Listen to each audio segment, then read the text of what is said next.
Good evening, good day, everybody, and welcome to the Ask Abhijit show. Today we are doing episode 268. It's been a long journey, but here we are, and a even longer way to go. And today I'm going to be taking questions that you all have asked in the comments. Okay, we're reverting to that original format, and we're going to do more of that going forward. So I'm going to take questions from the comments, and then if there is some time, I may take a few questions at the end from the live chat. So let's see who all is there on the live chat with us. I can see Shiva Sai, Devik Shriyan, Mr. Jam, Jay Dikshit, Hema Sundar, Samarth Tripathi, Kumar Kanishk, Ayers Mandikor, Amisha Mishra, Mr. Saxena, Supratim Datta, Shiva Sai, Sam the Gamer, Lathangi Suresh, Chat DSP, Anonymous Scientist, bonjour, bonsoir, Rana G, Shiva Sai, who else do we have? Nationalist, Yati 24, Purushottam Pradhan, Geopolitical Dubey from Indore, Meera Ma, that's a good name, SFC, Kumar Kanishk, Rahul Dunake, Yati 24, Unknown, Vamshi Khalem, Chirag Patel, Vashishtha, Pranay Paul from Kolkata, Yatin Dahia, Chirag Patel, Abhishek Srivastav. Who else do we have? Ajinkya Pawar, Shashank Sharma, Vedant Jadhav, and so many other people. McLevin is there.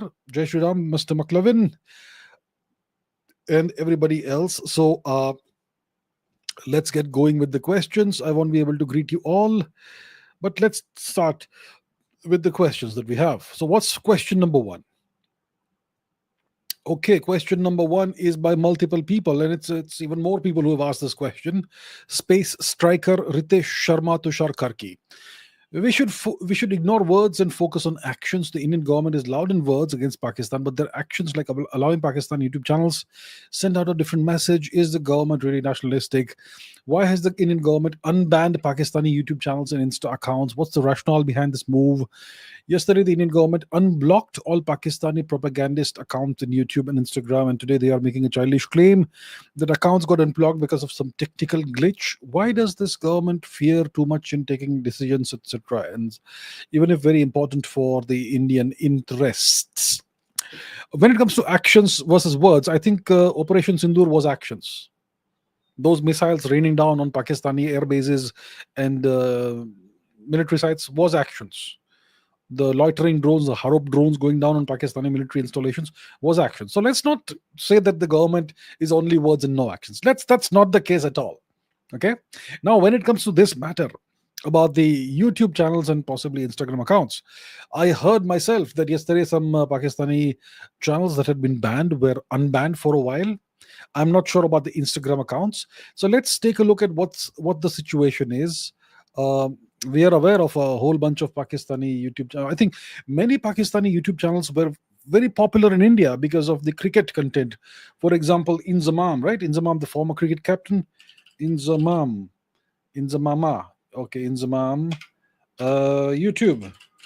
So what's the situation with Mr. Inzamam? It says it's unavailable now. So let's keep an eye on that, right? So let's try and understand scenarios. Always look at scenarios. Let's not jump to conclusions. In case you watch my geostrategy series, you will understand that you have to look at the world from the perspective of scenarios. What's the most likely explanation? What's a less likely explanation? What's a very highly unlikely explanation, and so on. So let's explore some scenarios. Okay, the government had banned a bunch of Pakistani accounts, YouTube accounts, Twitter accounts, possibly Instagram accounts. I'm not sure of that. Okay, and it's because they spread misinformation. For example, that fellow Afridi, right, Shahid Afridi. He is a virulently anti-India guy. I know that in the past, several Indian cricketers like Mr. Harbhajan Singh, Mr. Yuvraj Singh, etc., have gone out of their way to support him and so on. But that's the deal with cricketers and sports people. They don't understand the national interest, possibly. But yes, people like Afridi, etc., have been banned. Were banned. Now one hears that yesterday or day before or wherever it was, a number of these YouTube channels became visible in India. And now if we look, it looks like they are banned again. So then the question is, what happened? We clearly had banned these channels, these accounts. The question is, in what manner were they banned? I mean, what was the methodology of implementing the bans? One way of implementing a ban is that the government can issue a directive, an order to Indian internet providers to block certain, well, channels and so on. Usually it's at the platform level, but you can, I suppose, also do it at the channel level. So in case some internet providers in India may have perhaps undone that, that could explain it, but maybe not the case. Maybe this was done at the platform level. So in that case, what happens is that the government of India goes and approaches, let's say, platform X, platform Y, platform Z, YouTube, Twitter, Instagram, and tells them that we are ordering you to block these accounts in India. These should not be available in India. And the reasons are national security. You don't get to ask us what the reasons are. You will simply comply with our directives. And then YouTube goes ahead and blocks Afridi and Inzamam and whoever else. Okay. And Twitter does the same thing. And Instagram also does the same thing. In that case, if that is the case, then the action is taken at the level of the platform, which is either YouTube or Instagram or Twitter or whoever else. Okay. Now, in case something happened yesterday and some accounts became available again, now then we have, for example, I just showed you, right? I searched for Inzimam on YouTube, right over here, and YouTube is giving us a message that this content is unavailable in the country because of government orders and so on and so forth, right? So it means that YouTube has implemented the ban within India because of the government of India and what the government of India has directed them to do. So YouTube is responsible for doing this. So in case some accounts were unbanned yesterday, maybe YouTube, maybe whoever else, then I can think of two scenarios, maybe three. Scenario one is that YouTube or Twitter or whoever, they decided to unban these accounts for reasons best known to them, in the absence of any Indian government directive to unban them. That's one possibility. That's one scenario. Well, it's their platform. They can do whatever they like, right? That's one possibility we have to think of. Another possibility, these are all hypothetical possibilities and scenarios. I'm not saying this happened or that happened. I'm giving you scenarios, plausible scenarios, hypothetical plausible scenarios. So scenario A is that the platforms maybe independently, maybe under the directions of their government or maybe something else, for whatever reason, the platforms decided to unblock certain accounts. That's one scenario. Second scenario is maybe somebody from India itself directed the platforms to unblock the accounts. That's also a plausible scenario. Maybe somebody who works for the government of India and who's in charge of interfacing with these platforms, maybe somebody from that team, perhaps, one person perhaps, hypothetically, may have done that. That's another scenario to think of. And then maybe hypothetically, when there was a backlash from the viewers in India, then somebody at a higher level in the government may have realized what's happened, and they may have reinforced and re-implemented this. So there are multiple scenarios. I can think of even more scenarios. The point is, something happened and action was taken, I think, reasonably fast. And then these channels, Pakistani accounts and channels, have been, as far as I know, blocked again in India. So whatever happened, the government of India needs to look into it. I suppose they would be aware whether it is the platforms taking action on their own. Maybe somebody from the government of India hypothetically may have quietly told the platforms that, go ahead and open it up again, possibly, hypothetically, or maybe something else. So whatever the cause is, they need to look into it and address the root cause. If it is some hypothetically rogue employee, hypothetically some person at some level in the government of India who went and told the platforms that you're okay to allow this to be available in India again, then that hypothetical employee or bureaucrat needs to be, well, possibly disciplined or whatever. Maybe it's something else, we don't know what it is. My point is, let's not jump to conclusions and start blaming the government of India. Okay, there could be lots of reasons why this happened. At the end of the day, please remember, these are foreign platforms. These are not really under our control. They will comply with the government of India directives as long as you keep on giving the directives. But if you take your eyes off the ball, then you may get clean bowled or you may get stumped. So you got to always keep the eyes on the ball. And these things will happen as long as you're not in control of the thing, right? So if it's a foreign platform, you don't really control it. So that's the way I see it. I would not say that the government of India has unblocked it. Okay, whatever had happened, the unblocking was done at the level of the platforms, not at the level of the government of India. The government of India doesn't control the platforms. The government of India doesn't uh, put on, control the on off switch. So somewhere something happened, and it was noticed reasonably fast, and the bans have been re-implemented, which is good to see. And I'm sure that the government of India will have understood what happened, what went wrong. They would have looked into it. I'm sure that's not a 2 week investigation with a committee. I'm sure it can be done pretty fast, and appropriate action should be taken if at whatever level it needs to be taken. I am not saying that it was this cause or that cause or cause A or scenario B or scenario C or whatever it is needs to be addressed. That is how I see it. Let's not jump to conclusions. Let's not start blaming the government. When you don't control the platform, this is what happens. So my point is, we need to have our own indigenous platforms. Well, that's a whole different story, isn't it, my friends? Okay, question two. Question two is about F-35, the F-35 saga.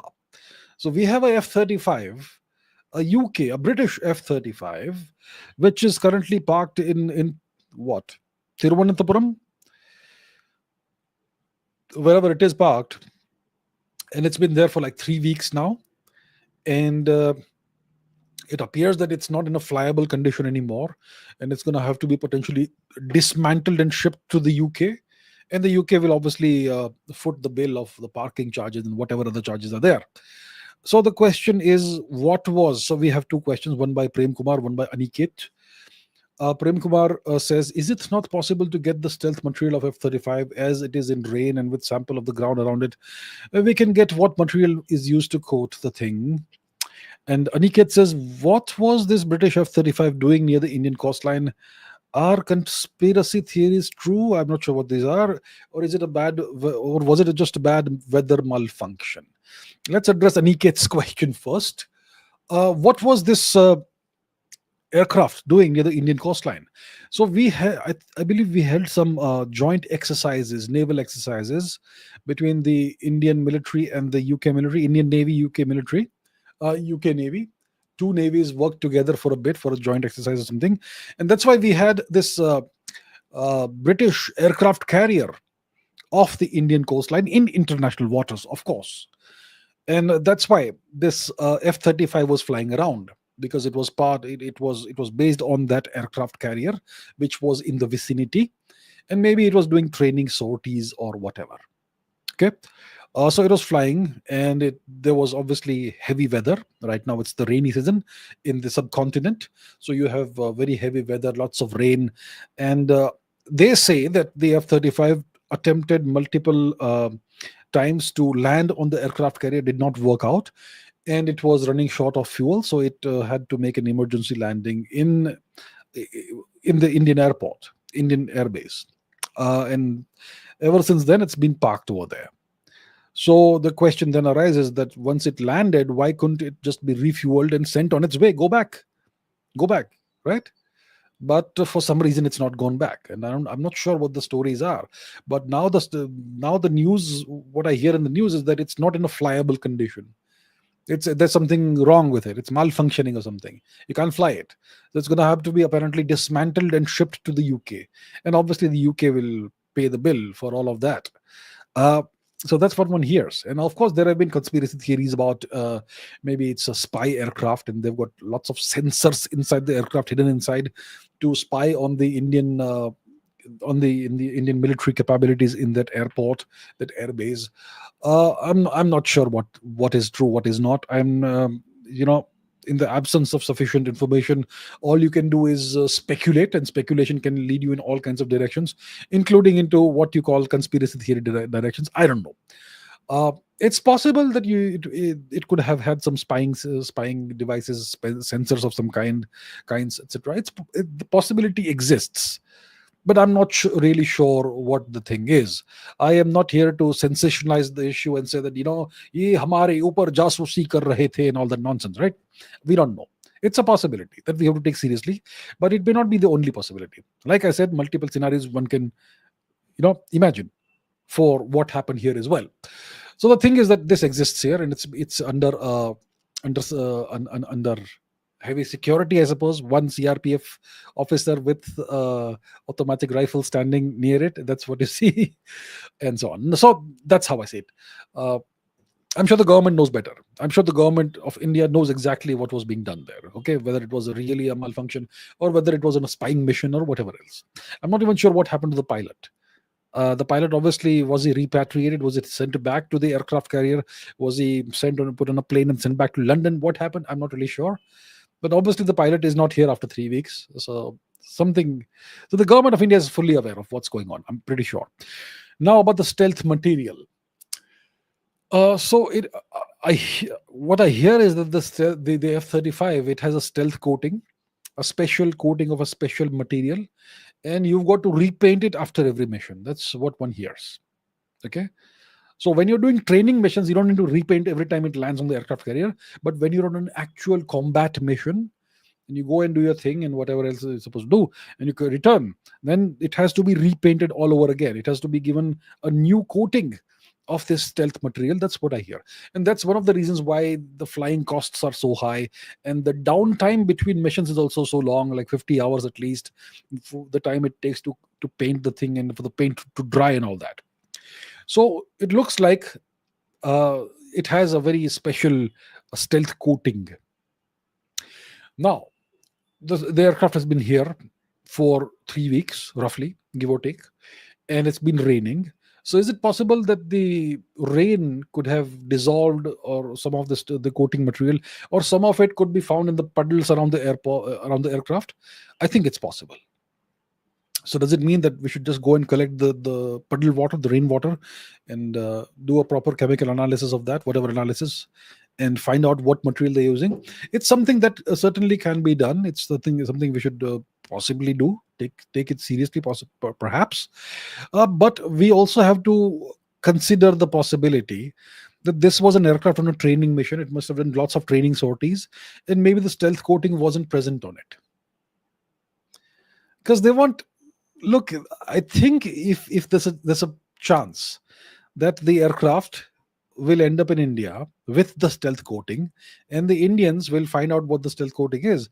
I think then, given that possibility, they would actually have preferred to ditch the aircraft in the water, in the ocean, and let it sink, because it's a very very secret material, right? It's not something they would want their uh, you know non-allies to get their hands on. So I would say certainly we should go and sample the puddle water and see if we can find some traces of some special substance. If we find it, fantastic. I am not opposed to that at all. I actually would welcome it. But I would say that it's more likely that the aircraft was not coated with the material, since it was on training sorties, not on combat missions. It's only on combat missions that you coat it with that special substance. On training missions, you typically don't do that. There's no need for that. Um, that's how I see it. It was on a training mission and so on. And do remember that the Indian government, Indian military, whoever it was, they put out a tweet saying that it was the aircraft was detected and something or the other. So they made it a point they very pointedly tweeted that we detected the aircraft. It would indicate that maybe the aircraft was not in stealth mode at the time. It was not coated with that special substance, and maybe some other. It also had missiles and bombs or whatnot attached to the wings, which obviously increases the radar cross section and so on. So that's how I see it. They can certainly try and sample the puddle water, the rainwater, and see if they can find something, but most likely they will not find something. Okay, but no harm trying, definitely. Ajit Jha, creator, says, "What's your take on the F-35 India deal? as Trump is reportedly forcing India to buy it. Really? Trump is forcing us to buy it? Yeah? Really? I don't think we're going to buy that piece of um, that aircraft.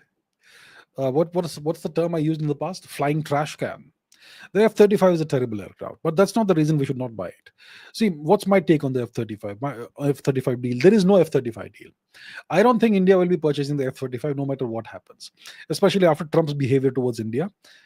His championing of Pakistan, his great love for Pakistan, newfound love for Pakistan, his interference in India-Pakistan bilateral issues, his interference in Operation Sindoor. After all that he has done, there's the price that he's going to have to pay for this. And one thing is for sure, we will not be purchasing the F-35.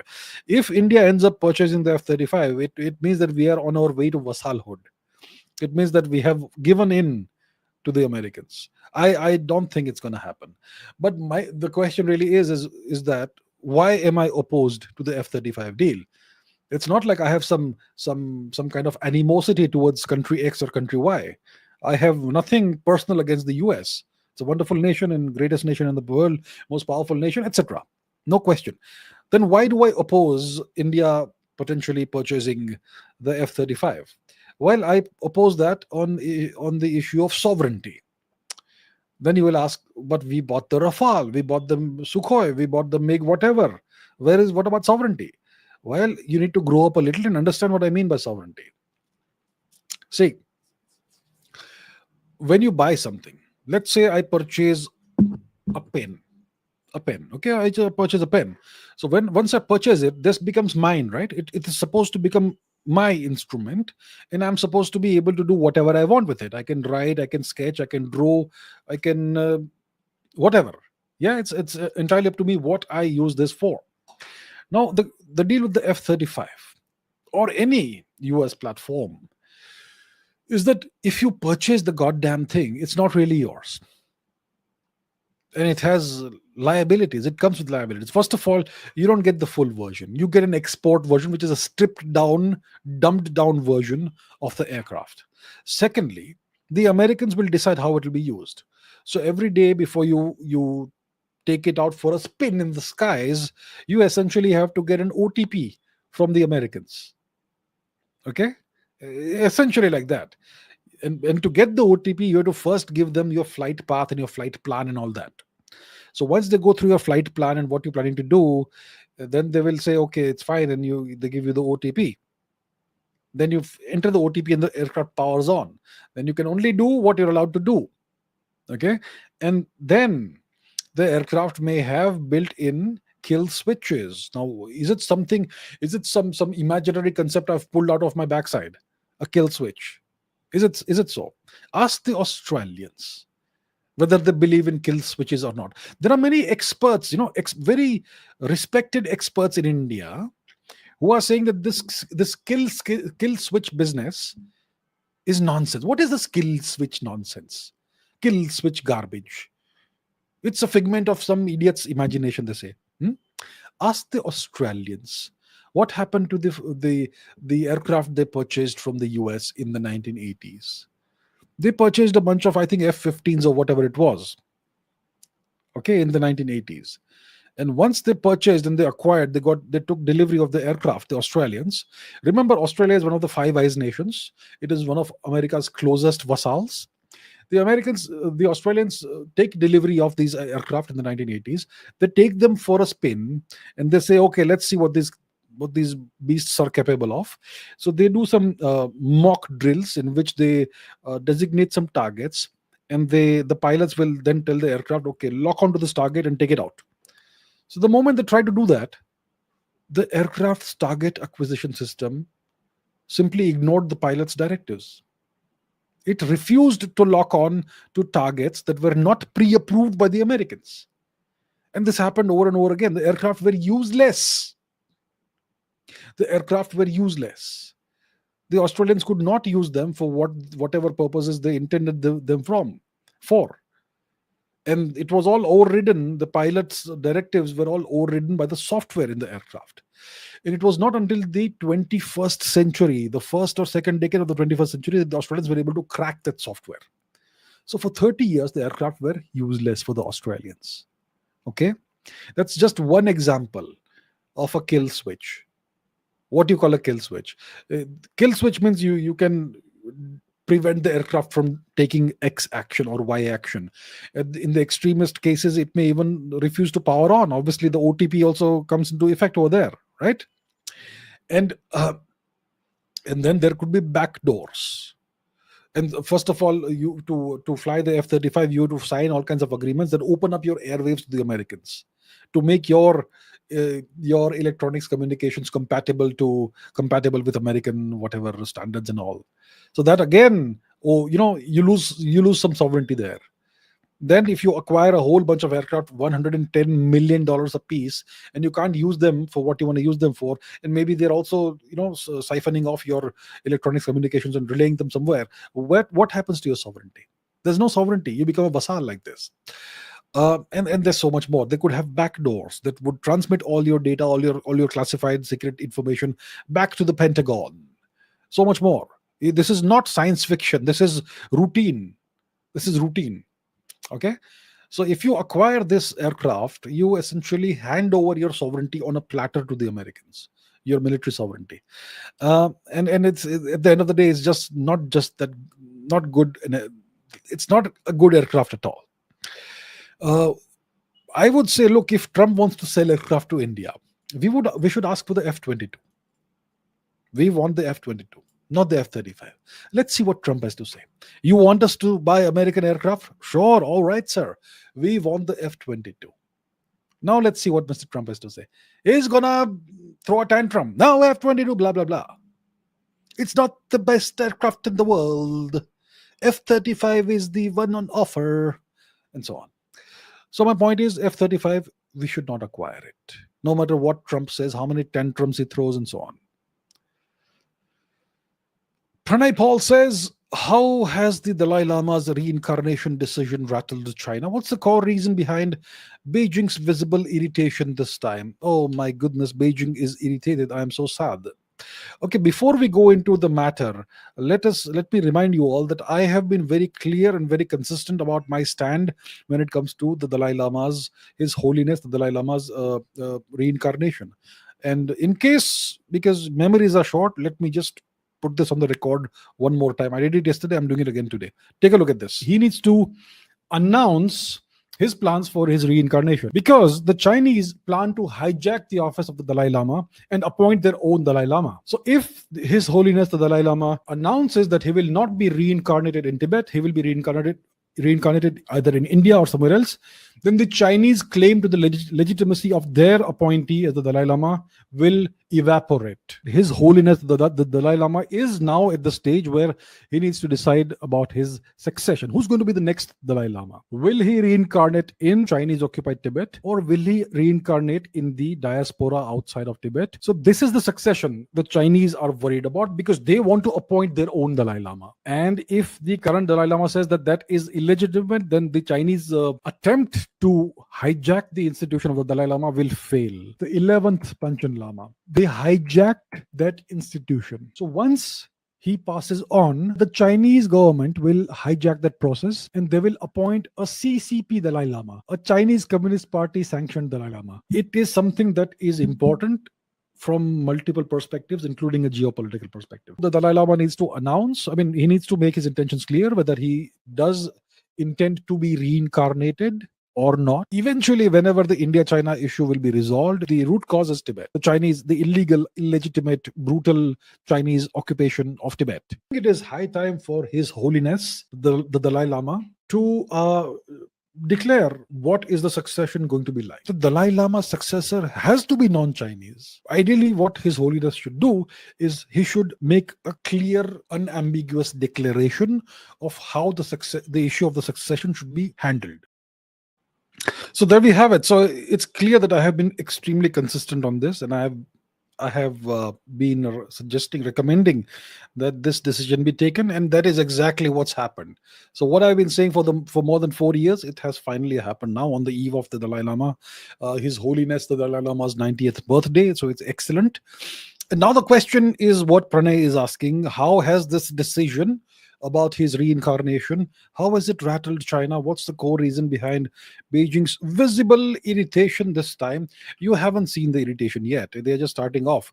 They're gonna throw a lot of tantrums, the Chinese, which is fine. Uh, uh, how does it matter what is Mr. Xi Jinping's mood at this moment, or tomorrow morning? That is their problem. That's not our problem. Now the question is about the reincarnation thing. So what is it, first of all? What is the matter of the Dalai Lama's reincarnation, and what does that have to do with geopolitics and India-China relations? So, if you want to understand in detail, you should watch yesterday's episode of Geostrategy, in which I've gone into this in great detail. But overall, Tibet is under illegal Chinese occupation. The Chinese annexed Tibet in the 1950s after invading it with the help of the magnificent Shri Nehruji.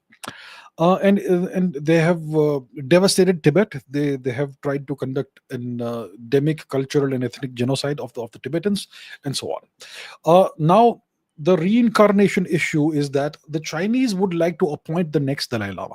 So the next Dalai Lama, if everything goes according to China, will be a member of the Chinese Communist Party, a party that doesn't believe in God, in religion, in spirituality. They want to appoint the next Dalai Lama.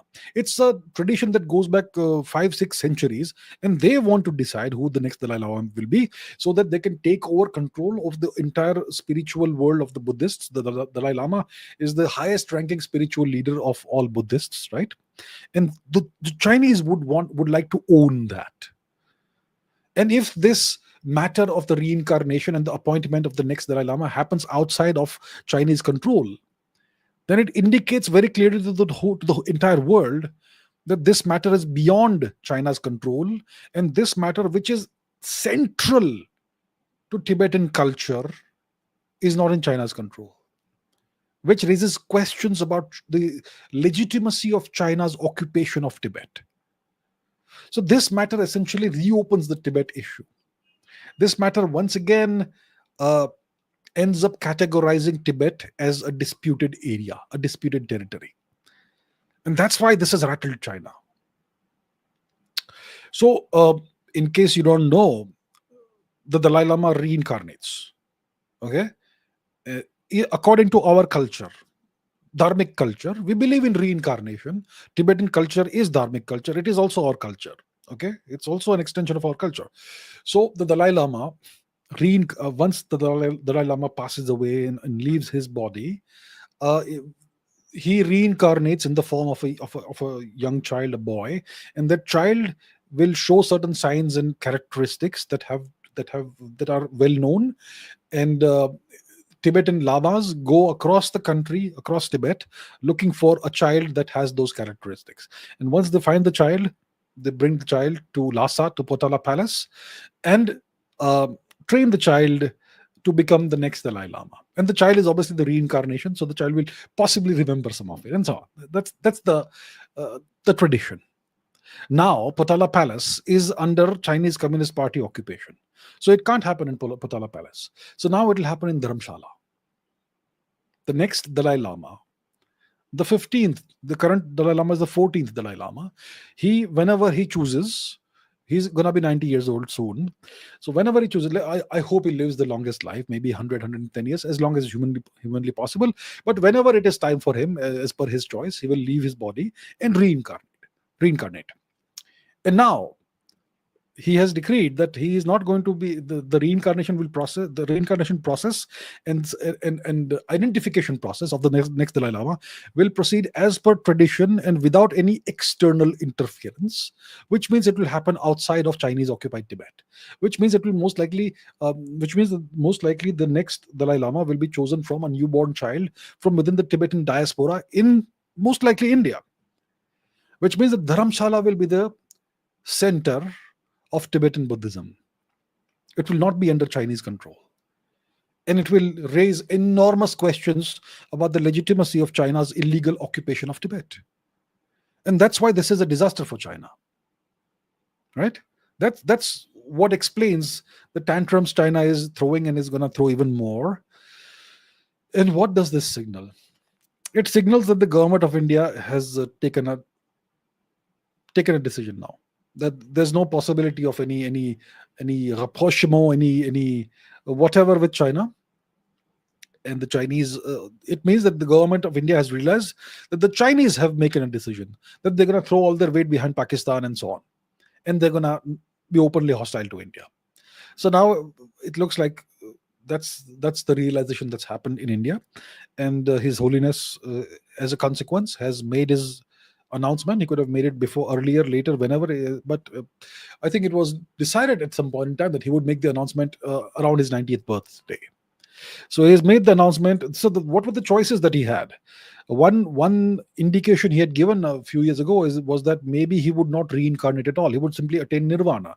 A person of his stature, I suppose, they have the option of simply walking away from the cycle of birth and death, rebirth, and just attain nirvana and move on. So the Dalai Lama institution would possibly then have either ended or possibly become an elected office. But now he has made it very clear that he will reincarnate, and the reincarnation process will happen outside of Chinese control, and so on. So that is why China is so upset, because they would like to control everything when it comes to Tibet.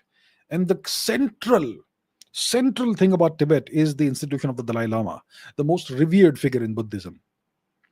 And that now is going to all happen from Dharamshala. So that will, from a Chinese materialistic perspective, okay, from their perspective, it will give India tremendous legitimacy across the Buddhist world. We are already the center of Hinduism. I mean, anywhere in the world where you have Hindus, if they want to go to a pilgrimage, they come to India, right?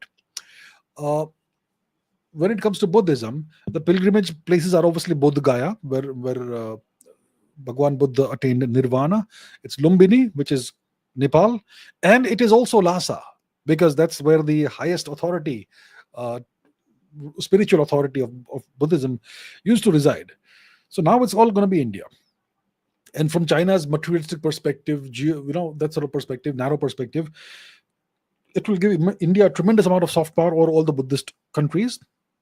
It will make India the leader of not just the Hindu world, but also the Buddhist world, essentially the entire Dharmic world. And that's something China doesn't want. And also, it raises big questions about the legitimacy of China's illegal occupation of Tibet. So all of these factors are what have rattled China. It doesn't look like they were expecting this would happen, but here it is. It's happened. And there's going to be a long set of repercussions of this. And if you want to understand what those are, watch yesterday's episode of Geostrategy, in which I have gone into this in great detail. Two more questions about His Holiness, the Dalai Lama, and the whole matter. Is India taking an aggressive position against China in the context of Tibet? Is this a good idea, especially when we should be keeping our heads down and avoiding conflicts? And as per your prediction, India-China relations will go downhill after the Dalai Lama episode. But will it be in India's interest, as this is happening when India-US relations are also in bad shape? Look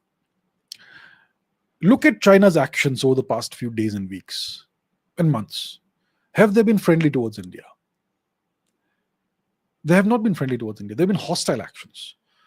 There were Chinese troops in Pakistan when the terrorist attack in Pahalgam happened, right? In Pakistan occupied Kashmir. Not Pakistan, but Pakistan occupied Kashmir. Imagine China sending troops to Pakistan occupied Kashmir, our territory, which is illegally held by Pakistan temporarily. Is that a friendly act? No, it's not a friendly act. It's a hostile act. So they were there, the Chinese troops in POK, when the terrorist attack happened. The Chinese troops were also there when Operation Sindoor happened, the 3-day war between India and Pakistan. The Chinese have supplied weapons, systems, etc. Good or bad, doesn't matter. But they have supplied weapons and whatnot to Pakistan. They are saying that they will supply J-35s to Pakistan, right? They are taking the side of Pakistan in every matter. They are imposing sanctions on India. They've banned the export of rare earth magnets and other materials to India. They have blocked the exports of specialized fertilizers to India. They are imposing economic sanctions on India. Do you think these are all friendly actions? They are already taking hostile actions.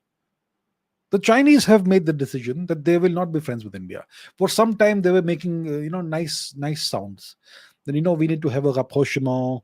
We need to have a détente. Let's withdraw some troops here and there. that sort of thing. But it's clear that they are not serious. So the government of India has understood the Chinese are not serious. So it makes no difference what happens here. The Chinese have already made the choice. So it's fine. So what we have done is the right choice. And it's something I have been saying for the longest time. And so look, it's like this. How long do you keep appeasing the enemy? Just by unilaterally showing good behavior, does it mean that the enemy will also show better behavior? Because we are being humble and nice and we are going out of our way to keep our head down and so on. No, they will keep on doing what they want to do. So at least we are sending a signal to China that we are also serious. We too can play the game. And now we're going to be more proactive. After this step has been taken, I assure you, we're going to be much more proactive towards China.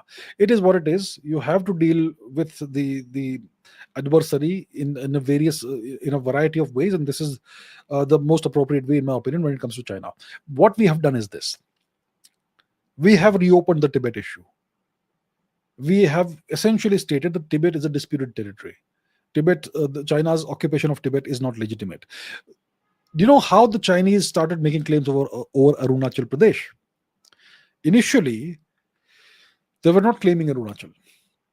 It's in 2003 when the then Indian Prime Minister explicitly recognized China's sovereignty over Tibet. That's when the Chinese got that India no longer disputes Tibet's status. That's when they started making claims on Arunachal. I think it was in 2006 that the then Chinese ambassador to India said that the whole of Arunachal Pradesh is Chinese territory because it is apparently, allegedly, South Tibet. And because you yourselves have recognized Tibet as part of China, that's why Arunachal should be also part of China. That was their logic, their rationale. So by reopening Tibet and signaling that we consider Tibet a disputed territory, we are putting them on the back foot, which means that we're telling them, you want to play this game, we can play a bigger game because Tibet is a much bigger territory. And what happens, the matter that is at the core of the Tibetan ethos, the matter of the Dalai Lama, that is not in under your control. And that tells the world that you don't have sovereignty over Tibet. Your hold over Tibet is illegitimate because the Tibetan diaspora doesn't recognize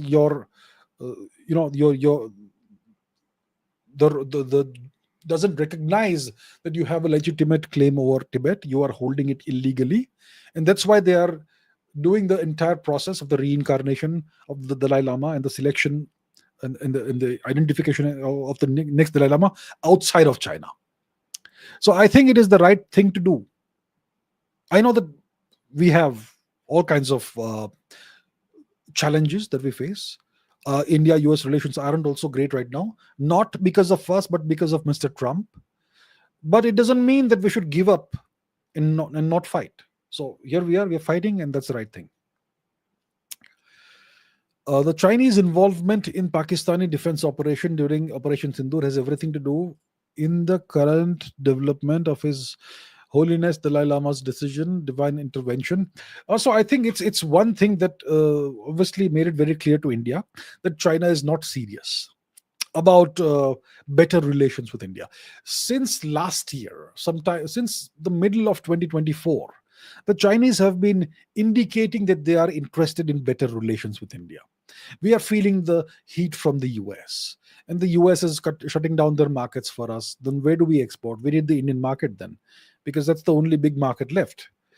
And that's why we need better relations with you. So let's be friends and let's pull back some troops from the border regions and do some confidence building measures and blah, blah, blah.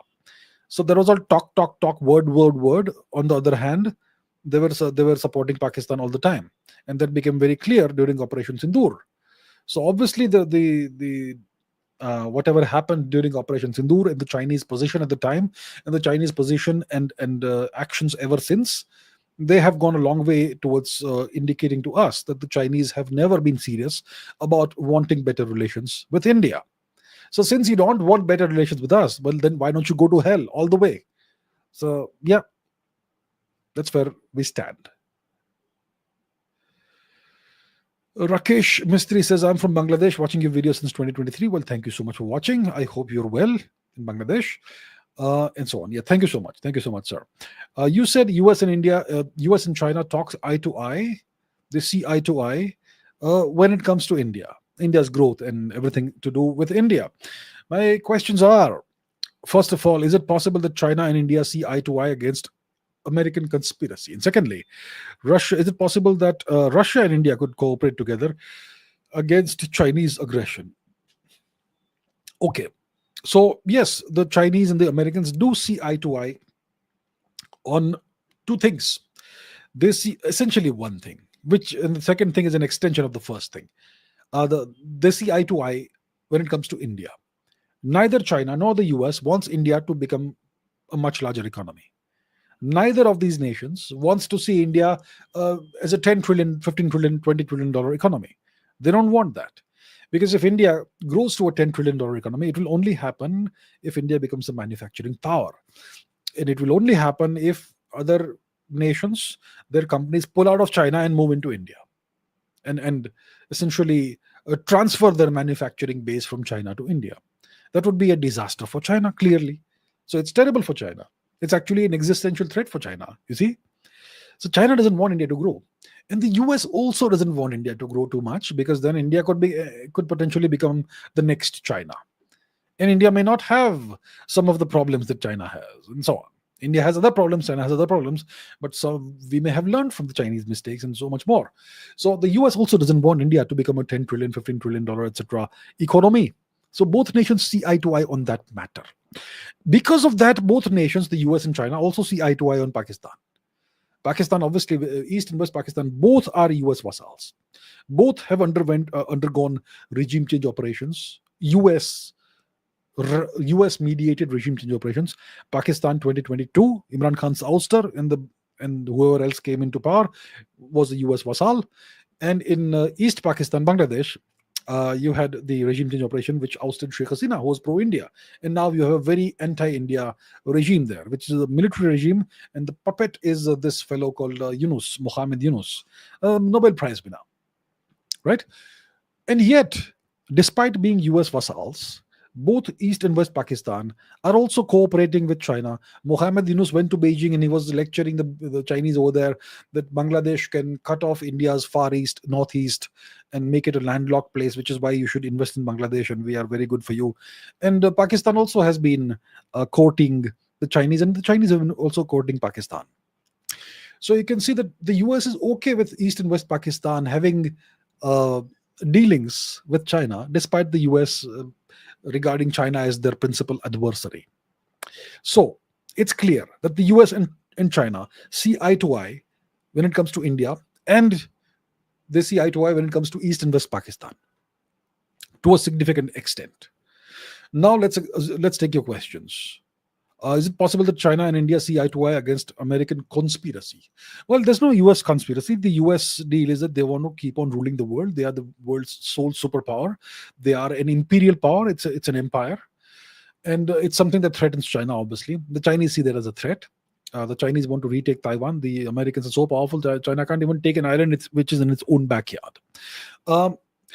And the US doesn't want India to grow also. So maybe India and China could work together. Well, it doesn't work because China is a spoiler. Essentially, what you're asking me is about Russia, India, China, RIC. And if you see one of my previous geostrategy episodes, I've demonstrated that China is a spoiler. China is a spoiler when it comes to RIC. China is a spoiler when it comes to BRICS. It is because of China that BRICS is not viable. Beyond, it is merely a symbolic organization, and it has some economic value, but apart from that, it's not a viable strategic bloc. And neither is RIC, which has so much potential, because China is a spoiler. China is not just a nation that attempts to keep on bullying India, it also keeps on attempting to bully Russia, in case you're not aware. Or they have consistently in the past decade or so treated Russia like a junior partner. One of the blatant, glaring examples is China's cartographic aggression towards Russia, putting out maps that show Russian territory as Chinese, and putting out maps that give Chinese place names to Russian places like Vladivostok and so on. So the Chinese are playing the same game with Russia that they are playing with India. They're claiming Russian territory, and they are looking for ways and means to claim more Russian territory. And they will operationalize this whenever they feel that the time is right, and that whenever they feel that Russia is in a weak position. So India and China can't see eye to eye. It's not possible because of the Chinese approach, the Chinese attitude. And because of China's spoiler role, the Chinese end up bolstering American primacy over the world. It's the last thing they want to do, but they are so short-sighted and their attitude is so poor that through their behavior towards India and Russia, they end up bolstering American primacy over the world over and over again. That is what is going to lead to the downfall of China whenever it happens. Okay, their attitude. They will have nobody else but themselves to blame. And it's clear to us now, and it's also clear to Russia, that China cannot be trusted. See, Russia right now is in a position where it has to rely on China to a very large extent. And Russia is genuinely in danger of becoming a junior partner, at least, to China, if not an outright vassal. Mr. Putin won't allow that to happen, as far as I understand. But that's a clear and present danger for Russia, right? So Russia and India, they have a lot in common. They have a common adversary, China. They also have nothing no friction points, no pain points, because of the way things are. So clearly, it's very likely that in the long run, Russia and India will cooperate, will work with each other when it comes to countering Chinese aggression, possibly containing China as far as possible. Look, Russia has sold the S-400 system to China, but they also sold it to India. I assure you the Chinese were very unhappy when the Russians sold the S-400 to India. But it's fine. The Russians were okay with the Chinese displeasure. When it comes to the BrahMos missile system, which is Indo-Russian, so whenever we sell the BrahMos system to another country, we need to take the Russians on board. And the Russians have a veto in this, I assure you of that. So if you want to sell it to nation X, but Russia doesn't like nation X, they can say no, and we cannot sell it. We have that understanding with Russia. So we have sold the BrahMos system to Chinese adversaries. Okay, well, Russia was okay with that. China obviously is displeased with that, but it is what it is. So Russia has been okay with that. So we are actually indeed seeing eye to eye when it comes to cooperating against Chinese aggression. And Russia would like nothing more than India rising, India growing, India becoming a $10 trillion economy. That way they will have to rely on China less. So Russia and India can work together. India and China won't be able to work together because of the Chinese attitude. Very poor attitude, self-defeating attitude. But one thing both Russia and India understand is you cannot trust China.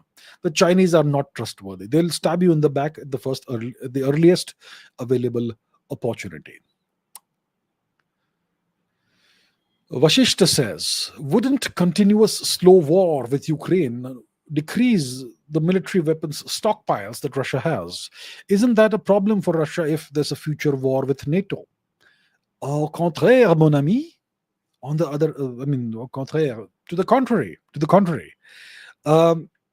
See, it's clear that Russia has adopted this slow war strategy when it comes to Ukraine. They have willingly adopted this frozen conflict methodology when it comes to Ukraine. Is Russia not capable of overrunning Ukraine in a week's time? It certainly is. Russia, if it wants, can flatten Ukraine tomorrow. They have the firepower to do that. But they have chosen not to do that. If you remember, in early 2022, the war, the special military operation began in, I think, February 22nd of February 2022. And very soon you had columns of Russian vehicles and troops that had reached the outskirts of Kiev. Okay? And then they withdrew from there. So some decision was made at some level to withdraw and not take Kiev immediately. And ever since, the Russians have been fighting the slow war. You had multiple seasons of Rasputitsa that have come and gone. And right now also, it's not Rasputitsa, which is the mud season. Right now it is summertime, which means the ground is hard. So they can make a move if they want, but they are choosing not to. So then the question arises, why have the Russians adopted this slow war strategy, a frozen conflict approach? Why? Will that not deplete their ammunition stockpiles? Will it not deplete their weapons stockpiles? Well, no, it won't. Ever since the war started, Russia activated its industrial base. And Russia's industrial base is now churning out weapons after weapons, huge quantities of weapons and arms and ammunition and whatnot. They have huge stockpiles, and the stockpiles are increasing in size. And I've seen some Western assessments which say that Russia is very capable of sustaining the war effort based on the current stockpiles until 26 or 27. And obviously, they're going to produce more. They're going to produce more weapons and whatnot. So then the question, so this continuous slow war is not decreasing the stockpiles, it's increasing the stockpiles of Russia, because Russia has consciously decided to ramp up the production of weapons. So Russia is fine. Russia is in a great position. So the question is then the question is, what on earth is Russia doing? Why the slow war strategy? While bolstering your stockpiles and all that. It's because of the NATO threat. So Russia seems to have decided that we will not take over Ukraine, because that will probably bring us directly into conflict with NATO. Once we take over Ukraine, we are on the border with NATO nations. Ukraine borders certain NATO nations. Okay, Poland is an example. So if you take over Ukraine, you are straight away border to border with NATO nations, which significantly escalates chances of conflict and miscalculation. So let's not do that. Let this war go on. Let NATO get bogged down in this. They don't have supplies. They don't have the industrial base in Europe. The Americans are having to send their supplies. Let them deplete everything. And we also don't want to show all our capabilities to NATO. We don't want to throw our air force into the mix. Let it go on as long as it needs to. Let NATO get bogged down. Let the US get bogged down. If they want to fight till the last Ukrainian, let them fight till the last Ukrainian exists. That's what they're doing. Russia is also worried about a confrontation with NATO, and it wants to be as prepared as possible in case that scenario happens. So don't fight NATO directly. Let the war go on as long as it needs to go on. Doesn't matter. Keep on stockpiling, ramping up the production of your weapons. Create huge stockpiles of whatever's needed, especially missiles and everything else that's needed. And in the future, if there's a war with NATO, we are well prepared. That is the Russian thinking, as far as I can see.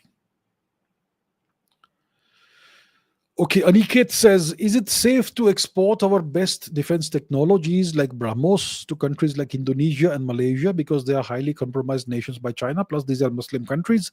And there's a news report that says India offered long-range missile to Greece. What's Greece? Greece, Hellas, Greece, which is a NATO country. Okay. First of all, let's not look at everything from a religious perspective. I'm not sure about Malaysia, but Indonesia and India have great relations, despite whatever religious angle may exist. Okay, let's not look at everything from a religious perspective. Let's not do that. Now, when it comes to exporting our defense equipment and technologies to other countries, you typically don't export the full version. You export what's called an export version. So when it comes to, for example, the US, let's say they want to sell you the F-16. They will sell you an export version, which is a dumbed down version of what they use. If they offer you the F-35, they will offer you a F-35 that is at least 50% less capable than what the one they use. If the Chinese sell the J whatever to Pakistan, they will sell a stupid version of the J something to Pakistan. They will not sell the full version of the J whatever fighter plane to Pakistan, and so on. So you never sell the full technology to another country. You ensure that certain things are left out. Okay? It still may be a great weapon, but you don't sell the full capabilities. You keep something out. That's what you do. It's standard practice. It's called an export version of the system. So if you are selling the BrahMos to so and so country, it will be an export version of the BrahMos. I'll leave it at that. And you will not sell it to countries that in any way are gonna be compromised in some way against you. So if we have sold it to the Philippines, let's say, we have thought very carefully about it. We've thought about every single possibility, potential pitfall, every angle, and then we sold it to the Philippines, to Vietnam, to whoever. Um, um, in the future, to whoever else. You have to do your due diligence very well. That, let's say I sell this weapon system, even an export version, to so and so country. Will it fall in the wrong hands? Will they send it to China or the US? Right? And will these nations then get a deeper understanding of our secrets, the secrets of our technologies? You have to think about it very carefully, and you have to have safeguards even when it comes to export versions of the technologies. So, for example, the Americans have F-16s in Pakistan, but they have technicians in Pakistan who never let the F-16s out of their sight. Okay, so that's how they ensure that it's not used for that nothing happens to the weapon system. That's what they do. I have heard a rumor that India has offered Greece with a long range missile, which is fine. Greece is a NATO country. Now, why? Greece is indeed a NATO nation, but it's also a nation that is threatened by another NATO nation. Do you understand? Okay, we haven't opened the map yet. It's been 1 hour. Well, let me open the map and show you what the deal is. See, let's go to Greece. I will not walk you through it. Let's straight go to Greece. Here is Greece. It's a nation with a whole bunch of islands, all the way everywhere. And to the east of Greece, you have its mortal enemy, Turkey. Turkey. So Turkey sits on Greek territory. Turkey occupies Greek territory, historical Greek territory. 1,000 years ago, everything that is Turkey today used to be Greek. This was all historically Greek territory. And Turkey threatens Greece even now. They would like to destroy Greece. And they keep threatening Greece that in the middle of the night will walk into your country. So Greece is threatened by Turkey. Its number one threat, its existential threat, is Turkey. And both are NATO nations. And the US seems to be okay with the situation. So Greece obviously has to look for other allies. So we had an alliance with Greece 2,300 something years ago, and we seem to be kind of renewing that. So obviously we will have some kind of proper due diligence that is done when it comes to Greece. That if in case we sell so and so weapon system, will it end up in American hands or somewhere else? We'll have to think about that very clearly. And once we are clear about what will or will not happen, we can go ahead and make the actual offer. So you can rest assured that first of all, we will not sell the full version. We'll sell an export version, which will still be good enough.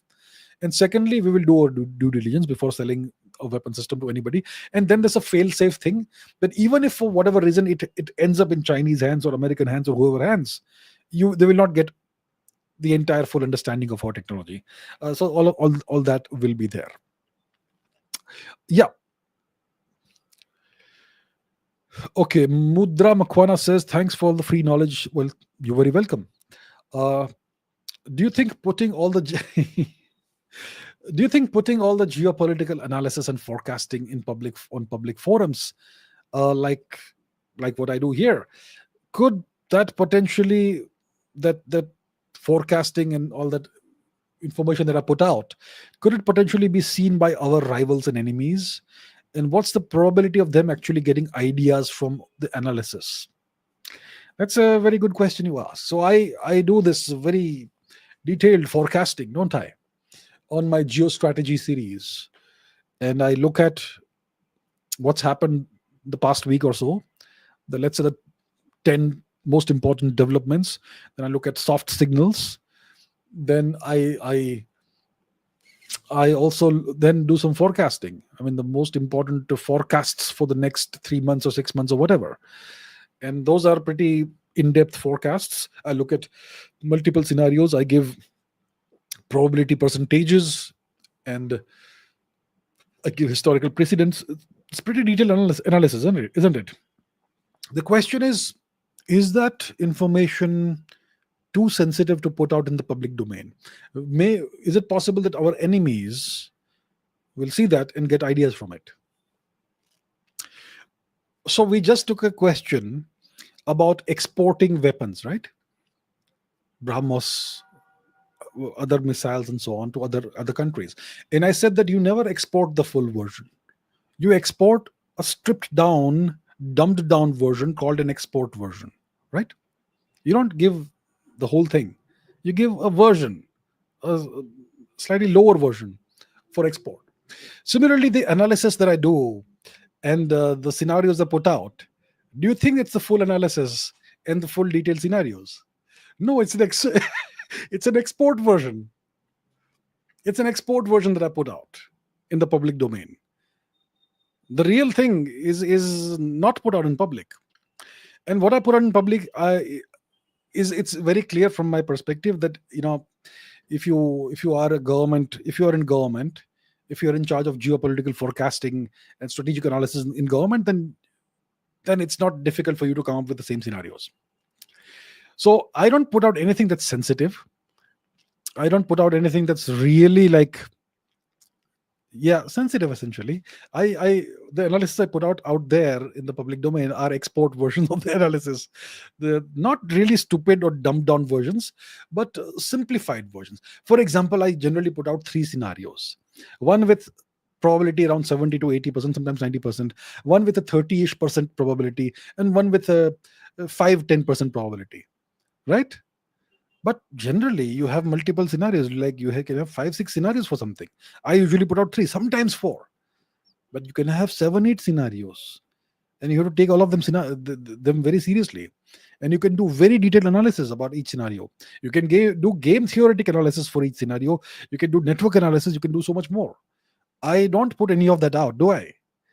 So rest assured, I'm not putting out any sensitive information in the public domain. My analysis is, well, it's at best an academic exercise, that what I'm doing, what I'm putting out. The real analysis is that I do. It is super sensitive and very very highly valuable. It would cost you millions of dollars if you were to purchase it, possibly. I'm just saying. Okay. Okay. Pranay Paul says, are there any signals you can spot that indicate that Operation Sindoor round 2 could happen soon? Apart from Pakistan doing something stupid again, what else hypothetically could trigger the next phase in your assessment? What could trigger next phase of Operation Sindoor? Look, once again, export version, right? So look, what could trigger Operation Sindoor? A Pakistani terror attack somewhere. Or continuous Pakistani attempts to infiltrate terrorists into India across the LOC or the international border or whatever. Beyond that, I don't see what could trigger Operation Sindoor round 2. We have made it very clear our doctrine is completely different now. Any terror attack in India will be regarded as an act of war by Pakistan. So that only is what I see as something that could potentially trigger Operation Sindoor Part 2. Either a terror attack somewhere in India, a proper, like, one hopes it never happens, but a large-scale terror attack, like what happened in Pahalgam. That's an example of something that could trigger round 2 of Operation Sindoor, or Pakistani attempts to continuously attempt to infiltrate terrorists across the border or LOC. These two things could trigger Operation Sindoor, some version of it, Part 2. Beyond that, I'm not really sure what. Could I think of something else right now? I can't. So, Inferno says, where China has failed to make a profitable investment with Pakistan, Trump is going into business with Pakistan. Is this wishful thinking? Does this question Trump's credibility as a businessman? It does not question Mr. Trump's credibility as a businessman. His objective is to make massive profits. So his objective is different from that of China. China's investment in Pakistan was a strategic investment. Okay, Trump's investment is exploitative. It's different. They have different objectives. China's investment in Pakistan was the China-Pakistan Economic Corridor, CPEC, right?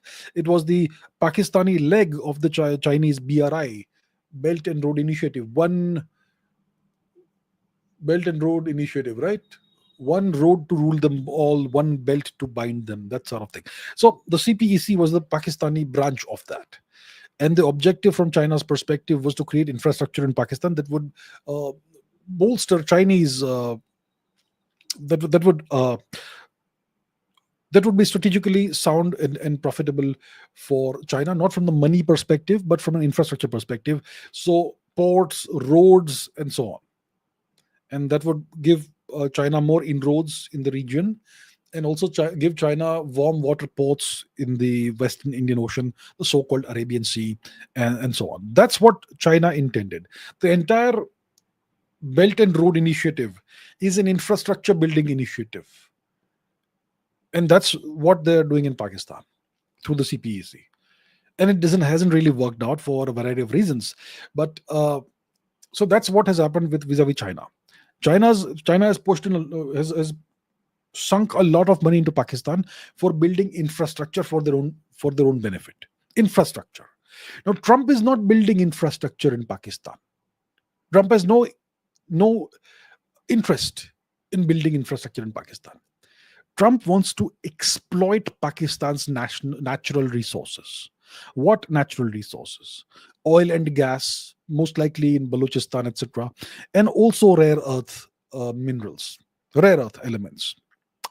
So, cumulatively, if you take all the oil and gas that Pakistan has to offer, plus whatever rare earths and so on and other things Pakistan has to offer, plus if you add in the cryptocurrency scene and all that, these are things that Trump is investing in, then the total amount, speculatively whatever, is said to be in the realm of about $50 trillion. You know, the untapped resources that you have, all of that put together. So Trump wants to exploit that. He wants to set up companies in Pakistan, set up operations in Pakistan that will drill and pull out the oil and gas and enrich him, and also rare earths and enrich Trump. So China is not seeking to enrich person X or person Y. They want to build infrastructure that will help them advance their hegemony, eventual hegemony over the world. Trump has no such interest. He is not trying to advance American interests over here. He is trying to enrich himself. It's a personal thing for him. He is the president of the US, but he is at the same time enriching himself, trying to amass wealth and extract wealth out of nations like Pakistan. Now, India has way more to offer in terms of natural resources, but India is not up for sale. Pakistan is up for sale. That's why Trump is so interested in Pakistan. So it's from his perspective, it's a sound investment. It may actually end up paying dividends for him. So it does not bring into question Trump's credibility as a business person. It does not. Krishna of the Surinamese Netherlands says, what's the connection between the Kurgan hypothesis and the Aryan invasion / migration / whatever else theory? Good question. The Kurgan hypothesis, it was propounded by Maria Gimbutas, or that's the name, I suppose, of the person. And what does the Kurgan hypothesis say? It says that see, in Eurasia, there's this region called the Pontic-Caspian steppe. And the Kurgan hypothesis says that beginning around 4000 BC, not 4000 BC, 4000 years before today, around that time, there was an expansion of the Kurgan people, the Kurgan culture, out of the Pontic-Caspian steppe. And this expansion of this culture and the people associated with it accounts for the spread of the Indo-European languages worldwide, across Eurasia. That's the Kurgan hypothesis. Now let's address the question of what is this Pontic-Caspian steppe. Let us quickly take a look at Google and we'll search for that. Pontic-Caspian steppe. What is this thing? I will not go to the Wikipedia page this time. Okay, here. Oh, I suppose we should then. Okay. As always, please remember that Wikipedia is not a reliable source of information, but we will, just for the sake of brevity, we'll look into this. This colored region, the light purple region, is the Pontic-Caspian steppe. You can see much of that is the North Caucasus region, and it covers part of Ukraine, part of Central Asia as well. Okay. It's between the Black Sea and the Caspian Sea, and north of that region is called the Pontic Caspian steppe, or the Pontic steppe, or whatever you want to call it.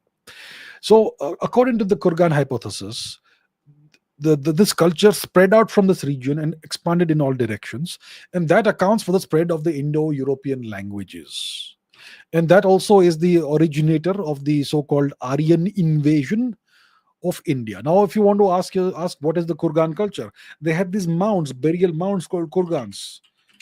Kurgans. What are Kurgans? Let's take a look at a Kurgan. So I don't know which language is it. Russian? Is it something Turkic? But these mounds, these big burial mounds in which royalty was buried or aristocracy was buried, these mounds were called Kurgans. So this culture that was based out of this region, they had this practice, this tradition of burying their prominent people in these mounds called Kurgans. So that's the Kurgan hypothesis, that the people who have this tradition of burying in Kurgans, they spread out of the Pontic Caspian steppe about 4,000 years ago, 4,500 years ago, whatever it is, and they were the original people who spoke in maybe a Proto-Indo-European language, and from there it all spread out. And maybe people like me, we are descendants of those invaders. People like me, evil North Indians, evil Aryan invaders, right? People like me. So that's the connection between the Kurgan hypothesis and the Aryan migration invasion theory. The question is, I would like to once again raise this question: what proof do you have that these people spoke an Indo-European language? And what proof do you have that this spread, the spread of this culture and these people led to the spread of the Indo-European languages? Have you found an example of an inscription in an Indo-European language associated with the Kurgan culture? Just one. Give me one example. There's no such thing. So they are pulling these ideas out of, well, thin air, I suppose. Right. Sri Ramachandraya Namaha says, how will India counter the cartographic distortion of Indian maps? So Indians are a very emotional people. And anytime you have somebody putting up a map of some part of the world, for example, our Israeli friends, they love putting out maps. And they make it a point to put out maps that of India, maps of the world or the region in which India is depicted as being without Kashmir and without Arunachal Pradesh. Israel has this long-standing tendency of doing this. I once took the trouble to point this out, of pointing this out to the Israeli ambassador, and he actually had the map pulled down and he apologized. But then it continues. So the point is, what do you do about this? Well, my dear friends, the only way to counter any cartographic distortion of maps is by putting facts on the ground. The fact is that POK is under Pakistani occupation. Then why will the rest of the world not show it as part of Pakistan? Tell me, why? Aksai Chin is under Chinese occupation. Then why will the rest of the world not show it as part of China? The only way to counter all this is by putting facts, by changing the facts on the ground. Until that happens, let's not complain and cry and moan about things. It is what it is. These territories, deal with it, are not under our control. They're not. But we insist that we should show the maps in a certain way. And we are right to insist that, because these territories were taken illegally from us. But the fact is that they are not with us right now. So the only way to counter all of this is to change the facts on the ground. That's it. And I think it's time we start putting up maps showing Tibet as a disputed territory. It's high time we do that.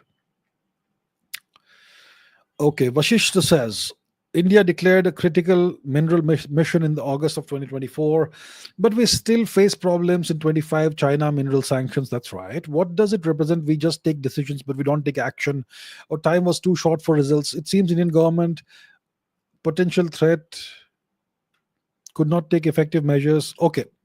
First of all, let's take a look at what is this critical mineral mission. I think it's called the National Critical Minerals Mission, if I'm not mistaken. Let me just see if I'm right. Critical Minerals Mission. Yes, National Critical Mineral Mission. That's right. So yes, my memory does serve me right. Now let's take a look at this overview. The National Critical Minerals Mission is a flagship initiative launched by the Indian government to ensure a secure and sustainable supply of critical minerals for India's etc. etc. etc. The mission aims to establish a robust framework for self-reliance, blah blah blah, encouraging domestic exploration, mining, processing, recycling, as well as facilitating international partnerships. Uh, what are the specifics of all this? Strengthening all stages of the critical minerals value chain, exploration, etc., etc. Encourages Indian companies to acquire assets abroad. Key initiatives: exploration. Geological Survey of India is undertaking. See, now these are the actionables. The Geological Survey of India is undertaking extensive exploration projects to identify and assess critical mineral resources. Well, that's something that is happening. We have identified a list of 30 critical minerals, with 24 included in some schedule or something. uh, we know what these things are, blah blah blah. So the only action I'm saying right now is that the Geological Survey of India is undertaking extensive exploration projects to identify and assess the critical mineral resources that we have. So action is being taken. We are in the initial phase of the National Critical Mineral Mission. I mean, if we had started this in 2014, for example, we would be in a very different position today. But you know what? Better late than never. We have woken up 10 years into the Modi government, right? 2024. So it's in 2024 that the government woke up. Oh, wow, these minerals are critical. If we rely on others for these minerals, then they may deprive us of these things and we may be in big trouble. So let's make a list of the critical minerals. So we have now identified 30 critical minerals. Now we have told the Geological Survey of India, go out there, spread out, and undertake extensive projects, exploration projects, to identify what reserves we have, what resources we have, and assess the quantities and all that. So that's what's happening right now. So this is the initial phase of this mission. Once we identify where we have minerals and what resources we have, what reserves we have, then we'll start maybe exploiting them, digging them up, pulling them out of the ground. That's one thing you do. Then you have to purify it, clean it up, and make it transform it into something that can be used by industry. That's another thing. So maybe this whole process takes 10 years. So we started this mission in August 24. It's been less than a year, and now we are facing problems because of China. So in India, it looks like we wake up only when there's a fire under our backside, right? So anyway, I would like to thank China for lighting the fire. So at least in the next 10 years, we'll become hopefully self-sufficient. Uh, I would have loved for this to happen 10 years ago.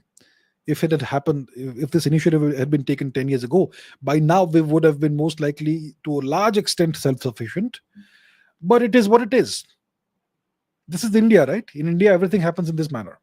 Unless there's a critical emergency, no action is taken. So now that China has two fifth generation fighter planes, now the government of India will wake up. And we will now take things on mission mode, like they say. Mission mode. It is the way it is. Okay, India is a very complicated country, huge bureaucracy and whatnot, and there are lots of constraints. But at least we have the mission now, and we are working on it. So I suppose by 2035 we will be self-sufficient. I hope so. Okay. All right. Geopolitical Dubey says, why doesn't Elon Musk want to manufacture in India? Is it because of Trump's pressure, or the Chinese don't want him to do so? I don't think there's a Trump factor in this, because Elon Musk has been around from before Trump, before his fallout, before his divorce with Mr. Trump during Pride Month. Okay.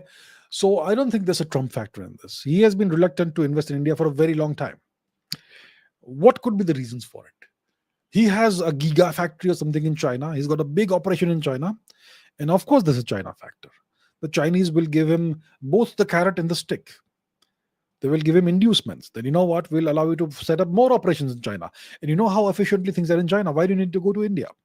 And secondly, so that's the inducement part. That we will give you more better stuff. You can have more operations in China and you will make more profits. Good, isn't it? So that's the inducement part. That's the carrot part. Now there's a stick part also. The Chinese will signal to Elon Musk that, look, you have all these investments in China. You have these factories, etc. in China. But if you open up something in India as well, well, things will become difficult for you in China, and you will not be able to make so much profits. And you know how things are in India. Things don't really work the way they work in China, and so on. So that's one reason, the China factor. Secondly, it's much harder to start something in India compared to starting it in China. Ease of doing business, red tape, bureaucracy, hurdles, so on. So because of these reasons, Elon Musk, I suppose, is has been reluctant to manufacture in India, and now I suppose he's going to double down on manufacturing in the US, possibly. Let's see. So that's the reason, in the way I see it, why Elon Musk has stayed away from India. Shri Ramachandraya Namaha says, the question is, what is the alternative to the Strait of Hormuz when it comes to India's trade? So please understand this, my friends. The Strait of Hormuz is not relevant to us from a trading perspective. It has nothing to do with our trade. We don't use the Strait of Hormuz for trading. It's vital for energy reasons. Let's go to the map so that we understand what the deal is. Let's open up the map. So first of all, for those who may not be aware, where is the Strait of Hormuz? It's to the west, the western sea of Saurashtra, and this is the Strait of Hormuz, okay, which connects the Persian Gulf with the Gulf of Oman, and the Gulf of Oman opens up into the Western Indian Ocean. Okay, so the Strait of Hormuz is this choke point over here,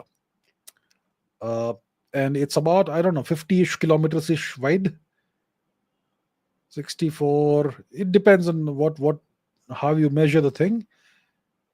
Yeah, 56 here and so on. It's a pretty narrow choke point. And why is it important for India? Why is it important for the rest of the world? Because a very significant percentage of the world's energy in terms of fossil fuels, which is oil and gas, all of that flows out from the Persian Gulf, which is this region, through the Strait of Hormuz into the Indian Ocean, and from the Indian Ocean it goes wherever else. So as we know, Iran, Iraq, Kuwait, Saudi Arabia, UAE, etc. are major producers of oil and exporters of oil.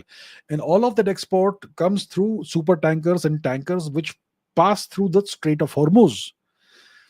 And about, I don't know, 40%, 50% of our energy, the energy we use, comes from the Persian Gulf through the Strait of Hormuz. So that is the deal. That's why the Strait of Hormuz is so important for India. It has nothing to do with trade. It has all to do with energy, fossil fuels, oil and gas. So if for whatever reason the Strait of Hormuz gets blockaded, okay, then the energy stops flowing and the global oil prices, energy prices shoot up, which means everything, the prices of everything shoots up 50%, 100%, God knows what. It will lead to a global crisis. It will lead to a global recession if the Strait of Hormuz is blockaded for any period of time, any lengthy period of time. So that is the deal with the Strait of Hormuz. It is all about energy. It has nothing to do with trade, and there is no alternative to it. You see, that's the problem. I mean, there's no immediate alternative to it. If you want to bypass the Strait of Hormuz, then you have to build pipelines. Now, how do you build pipelines from Iraq through Saudi Arabia? And so it's a monumental task, which is why there's essentially no alternative to the Strait of Hormuz. Animesh Paul says, while India's GDP is growing, much of the wealth seems concentrated among the elite. What are the most effective measures we must take to meaningfully raise GDP per capita to improve the quality of life for the average Indian? So the way to meaningfully, okay, so first of all, we have to address this, what is it? Elite. This is a term the West loves to use, and our people read the English-speaking media from the West, and we absorb these terms subconsciously. Elite. India's elite are evil because they have all the wealth, and they are depriving the poor Indians from wealth. See, I'll tell you what happened, what the deal is. In India, there's a lack of opportunity, right? For progress, for the common person. Lack of opportunities. The only opportunities in India exist in the big cities, metropolitan cities. If you're in IT, you have to go to Bangalore, you have to go to Hyderabad, right? If you are in the finance sector, you have to go to Mumbai. If you are in some other sectors, you have to go to Ahmedabad or Delhi or Chennai, or is there any other big city that you can think of? I suppose Kolkata, right? And so on. It's only a number of cities where all the opportunities exist. So if you are a young person with big dreams and all, and you want to do something big in life, you have no choice but to migrate to one of these cities and start from scratch. And the people who are left behind in the other cities, other parts of India, they don't get opportunities of becoming wealthy unless they, well, very few opportunities.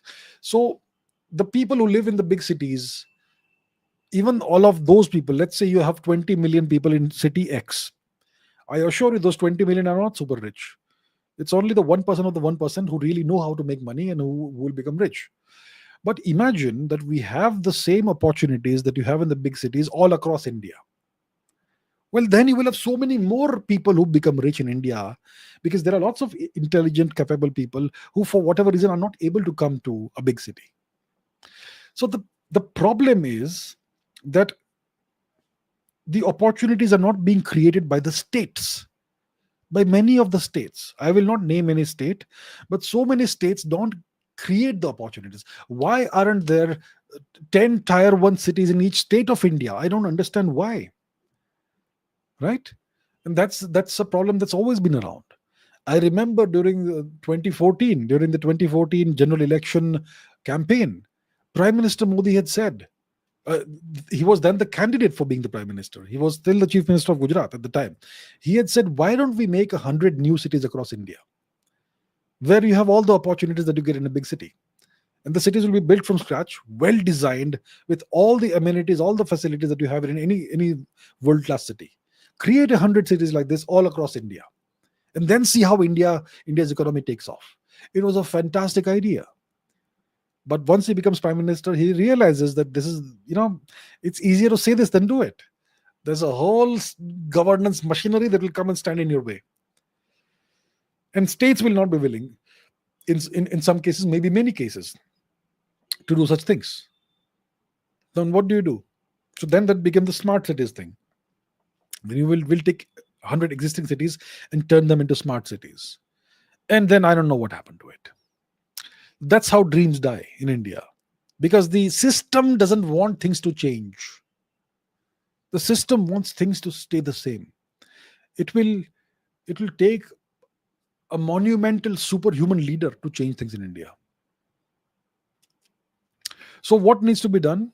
What needs to be done is very simple. Every state should create 10 tier 1 cities. Take 10 towns and transform them into tier 1 cities with all the facilities, with all the opportunities that will attract investors and attract the best talent from within the state. Then the whole country will flower and bloom with opportunity. But no, we don't want that in India, right? So who's stopping us? It is our system that's stopping us. It's not the Indian people who are stopping India from developing. The Indian people are trapped, they're victims. It's the system that prevents India from taking off. India can take off like anything. You have no idea how much potential there is in India. There's no country with the potential that India has. But so I gave you the solution. That's the solution. Every state must make the decision. Within 5 years, we will have 10 tier 1 cities in our state. We'll do whatever it takes. We will ask the central government for money to do this. Whatever it takes. There is enough money in India. Imagine, forget about 5 years. Imagine in 10 years, each state has 10 world-class cities with all the opportunities that you need. Then you will no longer have this divide of wealth and elites and all that nonsense. Everybody will get opportunities. So once in let's say in 10 years, you have 10 cities like this, then in the next 10 years, you extend the same facilities and you extend the same development and opportunities to tier 2 cities. Take 10 tier 2 cities in each state and you give the same thing to them. Then in 10, 20, 20, 30 years, the whole country is transformed. There's none of this nonsense of, inequality and all that nonsense. It's possible, but it will not work in the current system. You need a different kind of system in India for this to happen. All right, I've given you the solution. Okay, fit boy. Fit boys, whatever. Uh, well, thank you so much. I'm sorry. Namaste and thank you so much for raising my standards. Yeah, well, you're very welcome. Sir. Very welcome. Does India come under Western sphere of influence? Yes, it does. Yes, it does. What language am I speaking? What language am I comfortable in? What kind of clothes am I wearing? And so on. All these books behind me, what language are they written in? All these books behind me, all these books here, all the books over here, which you can't see, all the books in my other rooms. What language are they written in? This written in English. If you wanna go for a job interview, what language do you need to speak? If you speak with a very Indian accent, will you get a good job in India? You will not get a good job in India if you speak like this. You have to speak in a very sophisticated manner, in a very foreign manner to get a job.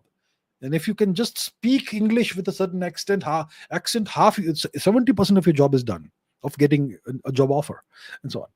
Our constitution, the so-called democracy that we have, the calendar, the way our society is structured, everything is Western in nature. Yes, we are completely colonized, even now. So yes, India does come under the Western sphere of influence. It does. It's just a fact. Just a fact. In case people don't see it. I mean, when you are in the forest, you don't see the forest because the only thing you see is trees, right? Where is the forest? Where's the forest? I only see trees. That's the situation for most Indians. So deeply conditioned, they don't see the real situation. Danush has a very long question. How do we address the problem of severe Indian inferiority complex? I knew it was there, but never knew the scale of it until I was speaking with my dad.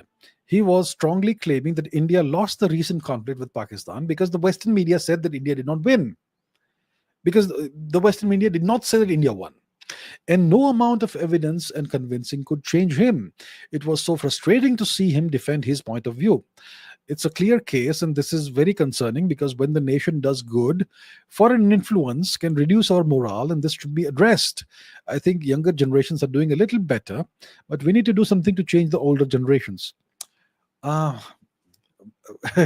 I commiserate with you. I can sense your frustration when others are they are showing this attitude. You don't care, but when your own relatives, your own parents, you see it there. Well, it's very frustrating. Of course, I understand.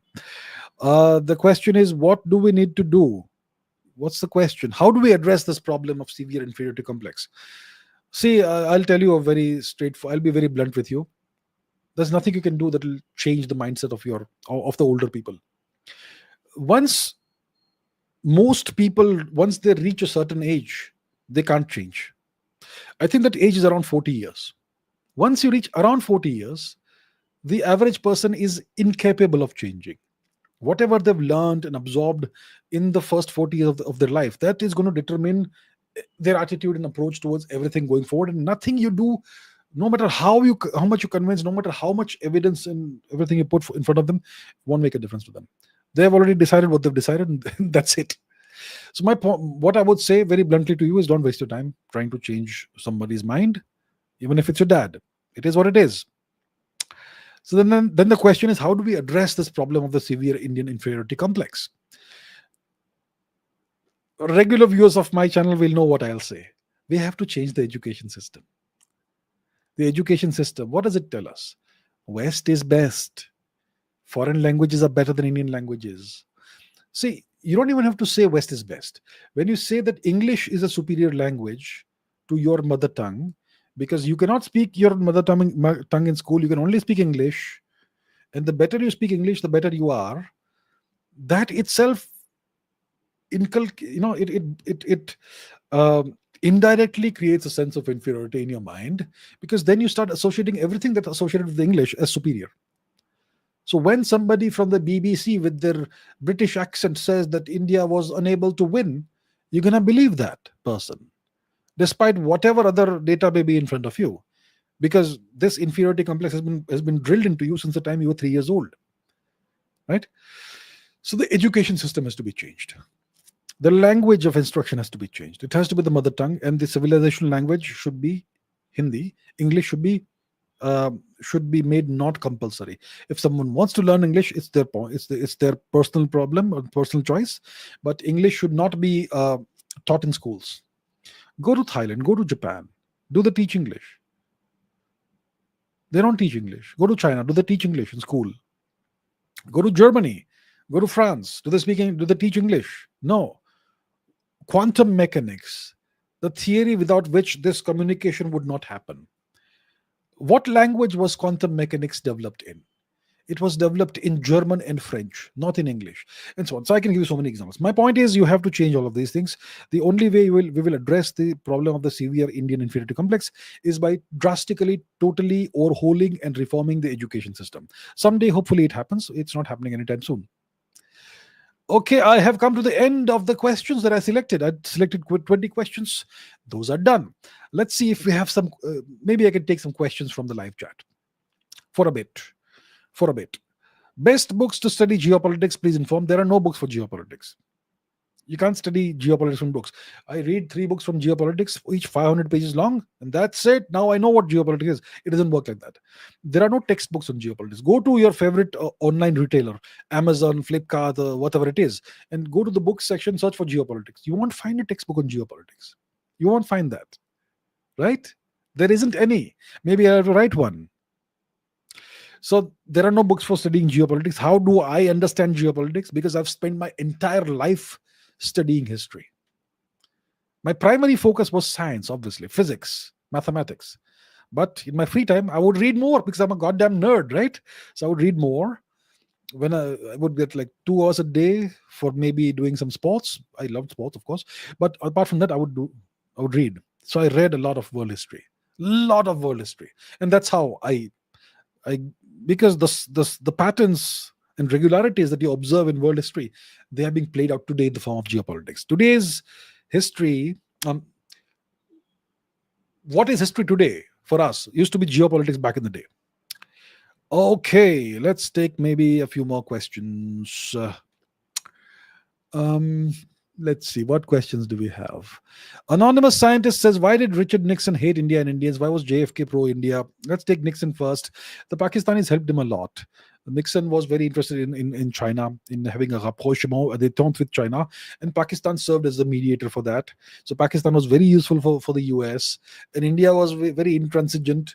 And India's prime minister for the longest time was Mr. Nehru, who had this habit of lecturing the world from a position of great moral superiority when he was not, from the rest of the world's perspective, perhaps that morally superior, and so on.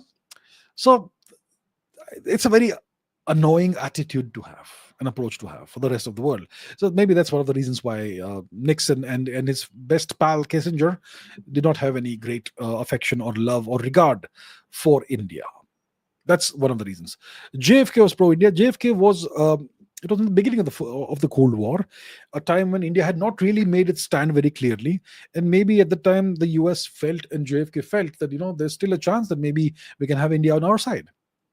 So that's why he made various offers to India, offers of a permanent seat on the UN Security Council. I think the Americans did it before JFK, of course, but the JFK offered India nuclear weapons technology, which India rebuffed, and so on. So, all right.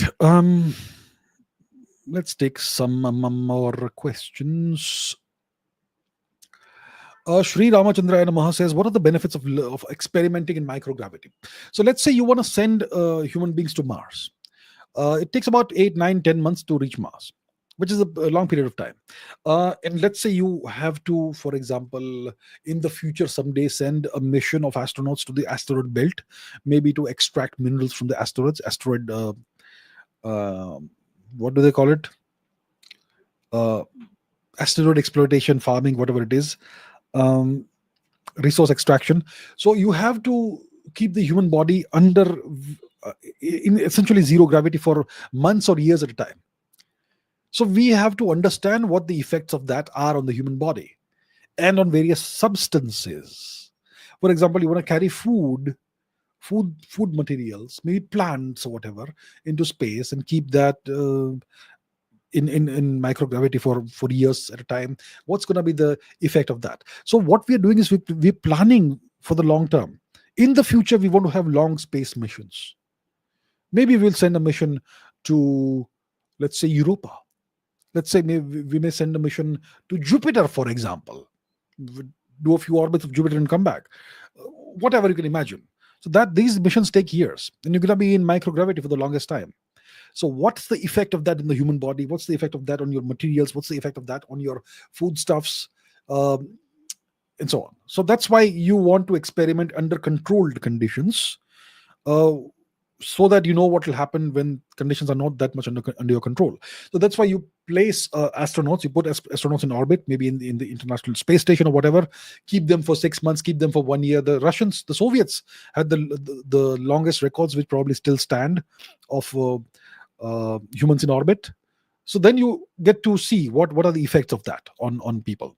So that's why we do it. That's the benefit, so that we understand how the human body behaves and performs, and what are the stresses that the human body is faced with under such circumstances and situations. That's why we do it.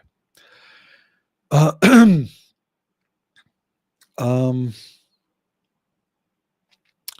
okay, let's see what else. We got a lot of questions here. We'll take a few more for today.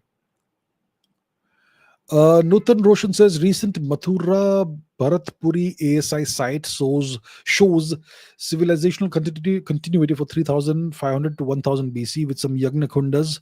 What are my views on it? Will it show AMT as Aryan, just a joke theory? So it simply bolsters what we already know.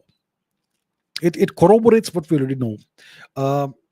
We know that, see, when it comes to the so-called Harappan phase of our history, Harappan phase, Indus Valley phase, Saraswati Sindhu phase of our history, we have cultural continuity that goes back 9,500 years. The same cultural elements you see today, you see those cultural elements even 9,000 years ago. So this what you are telling me over here, I've not seen it yet, this piece of news, but once again it shows the same thing, that our culture is continuous. Our culture hasn't had a discontinuity somewhere. If there was an Aryan invasion or migration, you would see a discontinuity in culture. That before this migration happened, you had one kind of culture, and then suddenly you see a new kind of culture in the archaeological record. But that's not the case. You see the same culture all the way to 9,500 years before today, even before that, I suppose. So yeah, no surprise. I haven't seen this piece of news, but there's no surprise, and this corroborates what I have been saying and what many other people, historians like Bibi Lar and so on, have been saying for the longest time. So fantastic! I will check it out. Thank you for bringing this. Thank you for your attention to this matter. I'll pay attention to it. Um, okay, McLevin says, why didn't Biden stop India from buying Russian oil and selling to Europe? It was obvious that it would help India. Biden regime seems better than Trump. Well, if you, yeah, that's a point I've made a few times, including in probably the Indian interest, one of the recent episodes. If you look at the Biden regime's attitude and approach towards India and the Trump regime's attitude and approach towards India since January this year, it's very different. Overall, the Biden regime's approach towards India was kind of better for India than what Trump's approach has been. Of course, the Biden regime. It saw the beginning of Project K, Cookie Land for Christ, the Manipur crisis, which is all mediated by external forces, right? There is that. But beyond that one thing, and the attempt to interfere in India's elections, beyond that, like you say, Biden did not stop India from buying Russian oil. And even Trump thus far hasn't stopped it, but I think they are now making very big threats. So Trump, right now there's some kind of bill in the US Congress, I believe, that could potentially impose 500% tariffs on India because we are buying Russian oil. So that's a very different approach. Why didn't Biden stop India? Because look, they wanted India's cooperation on a multiplicity of issues, especially when it comes to China.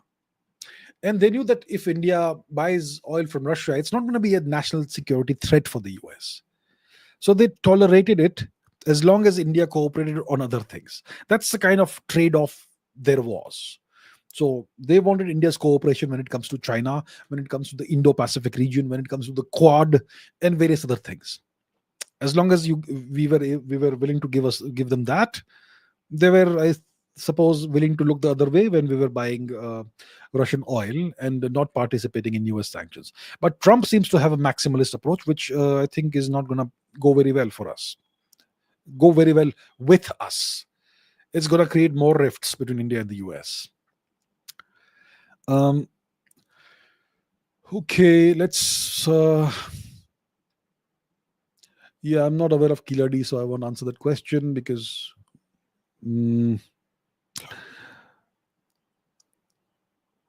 I've already addressed the F-35 question. What is this SIIA? Why are Indians not allowed in by some South Koreans and Israelis restaurants which are in India?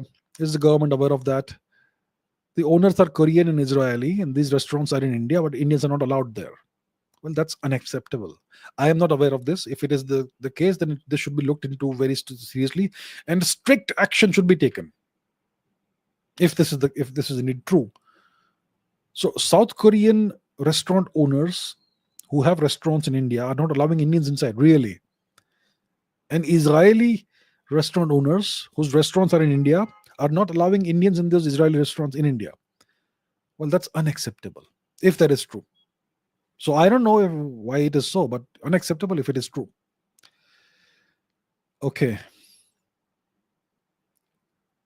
Sandeep Raj Krishnagiri says, is India planning for a space station? India has a plan for a space station sometime in the 2030s. The first step is to put human beings in space, into Earth orbit, low Earth orbit. So there's the Gaganyaan project. I don't know when it starts. We haven't even done the test flight yet, unmanned test flight. I suppose we should have at least a couple of unmanned test flights. We've had some issues with the rockets recently. So I think, I'm not sure what's going on. Ever since SpaceX became a big thing, ISRO has gone to sleep. I'm not blaming the ISRO engineers and scientists and leadership for this. It's the government, right? Because see, SpaceX has reusable rockets, which means their cost is very less. Cost per kilo is very less now for launching something into space. It's much less than what ISRO can quote. So ISRO for the longest time had this USP, unique selling point, that we are the cheapest launch provider in the world. Our launches are the cheapest. If you have 10 kilos, it will cost only this much. Others are charging that much. NASA will charge you that much, but we are only charging this much. But now SpaceX has come and they're charging that much only now because their technology is so efficient. So now ISRO, when was the last time ISRO launched a satellite for somebody else outside of India? I'm not sure. So ISRO seems to have gone into dormancy mode. I don't know how many launches we're doing every year, maybe 4 or 5. I don't know. And if you do very few launches, then you're going to have problems because you're not doing it over and over again. So you may have problems that creep up. And then rocket launches fail after that and so on. So we have plans on paper for a space station. I don't know. I don't think the government is really taking space seriously right now at this point in time. Maybe there are bigger things to worry about. But hey, we have different departments and ministries, right? So you can work on several things at the same time. But yeah, that's where we are right now. Okay, maybe 1 or 2 questions more.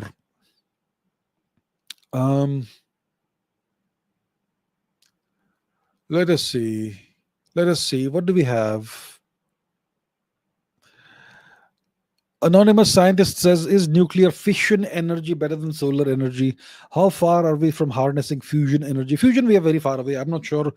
Look, we have various fusion projects outside of India. One is the Chinese artificial sun system, which I believe is a tokamak-based system. A tokamak is this toroidal machine in which you have plasma that is kept at very high temperatures, and it's confined through magnetic confinement.